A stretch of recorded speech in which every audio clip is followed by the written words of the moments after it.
अर्थसंकल्पीय अधिवेशनात शेतकऱ्यांचा सवाल घुमला। आमदार अर्जुनराव खोतकर यांची ठाम मागणी, तात्काळ पंचनामे व हेक्टरी किमान 1,00,000 भरपाई द्या। आज दिनांक 24 रोजी मंगळवारी दुपारी 3 वाजता मिळालेल्या माहितीनुसार राज्यातील अर्थसंकल्पीय अधिवेशनात मराठवाड्यातील शेतकऱ्यांच्या गंभीर प्रश्नांना सभागृहात दणाणून गेले। आमदार अर्जुनराव खोतकर यांनी अवकाळी पाऊस, गारपीट आणि वादळी वाऱ्यामुळे झालेल्या प्रचंड नुकसानीचा मुद्दा प्रभावीपणे मांडत सरकारला धारेवर धरले। खोतकर यांनी सांगितले की मराठवाड्यातील अनेक भागांमध्ये उभ्या पिकांचं अक्षरशः नुकसान झालं असून शेतकरी आर्थिक संकटात सापडले। शेतकऱ्यांच्या डोळ्यादेखत पिके उद्ध्वस्त झाली। आता शासनानं तातडीनं मदतीचा हात द्यावा असं ते म्हणाले। यावेळी त्यांनी कृषी विभागाला तात्काळ पंचनामे करण्याचे आदेश देऊन नुकसानग्रस्त शेतकऱ्यांना हेक्टरी किमान 1,00,000 रुपयांची भरपाई देण्याची ठाम मागणी केली आहे।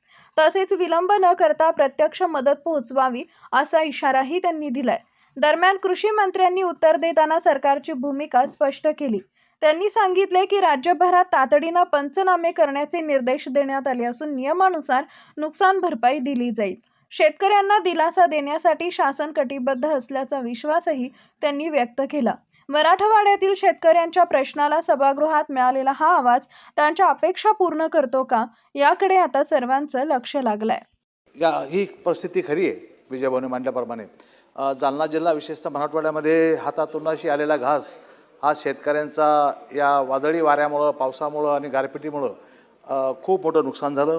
काढायला आलेला गहू असेल, हरभरा असेल, द्राक्षे असेल, डाळिंब असेल, आंबा असेल, या सर्व पिकाचं अतोनात नुकसान झालं। अध्यक्ष महोदय, तातडीनं वार लेव्हलला या संदर्भातले पंचनामे करण्याच्या संदर्भातले आदेश कृषी मंत्री महोदयांनी या ठिकाणी दिले पाहिजेत। आणि खरं तर नुकसानीचं माझ्या जालन्यामध्ये जवळजवळ 10,000 ते 12,000 हेक्टरवर अशा पद्धतीचं नुकसान फार हातातोंडाशी, मी मगाशी म्हणल्याप्रमाणे हातातोंडाशी आलेलं घास गेलेला आहे। त्यामुळे अशा परिस्थितीमध्ये शेतकऱ्यांच्या पाठीमागं उभं राहणं अत्यंत गरजेचं आहे अध्यक्ष महोदय। त्यामुळे आपण माननीय मंत्री महोदयाला सूचना कराव्यात की पंचनामा झाला पाहिजे, हेक्टरी 1,00,000 रुपये त्यांना अनुदान मिळालं पाहिजे नुकसान झालेलं आहे। अशा प्रकारची मागणी मी आपल्या माध्यमातून सरकारला करतो। मंत्री महोदय। अध्यक्ष महोदय, आपल्या माहितीसाठी आपल्याला माहिती आहे की मागच्या आदरणीय खोतकर साहेबांनी, वडेट्टीवार साहेबांनी जे शेतकऱ्यांच्या नुकसान भरपाईविषयी किंवा ज्या पिकामुळे जे पिकांचं नुकसान झालं याविषयी जे गारपीट आणि अतिवृष्टी जे शेतकऱ्यांचं नुकसान झालं याविषयी मी सभागृहामध्ये जी माहिती दिली ही वस्तुस्थिती अध्यक्ष महोदय ही खरी आहे की मागच्या 15 दिवसापासून या राज्यामध्ये बऱ्याचशा जिल्ह्यामध्ये खूप मोठा पाऊस, अवकाळी पाऊस झाला। गारपिटीमुळं पिकांचं, फळबागांचं खूप मोठ्या प्रमाणामध्ये नुकसान झालं आणि या गारपिटीमुळं, अतिवृष्टीमुळं जे नुकसान झालं, ज्या पिकांचं नुकसान झालं, फळबागांचं नुकसान झालं, त्या पिकांच्या बाबतीमध्ये राज्याचे मुख्यमंत्री देवेंद्र फडणवीस साहेब, दोन्ही उपमुख्यमंत्री आणि महसूल मंत्री यांनी सर्वांनी आम्ही पण सूचना दिलेल्या आहेत।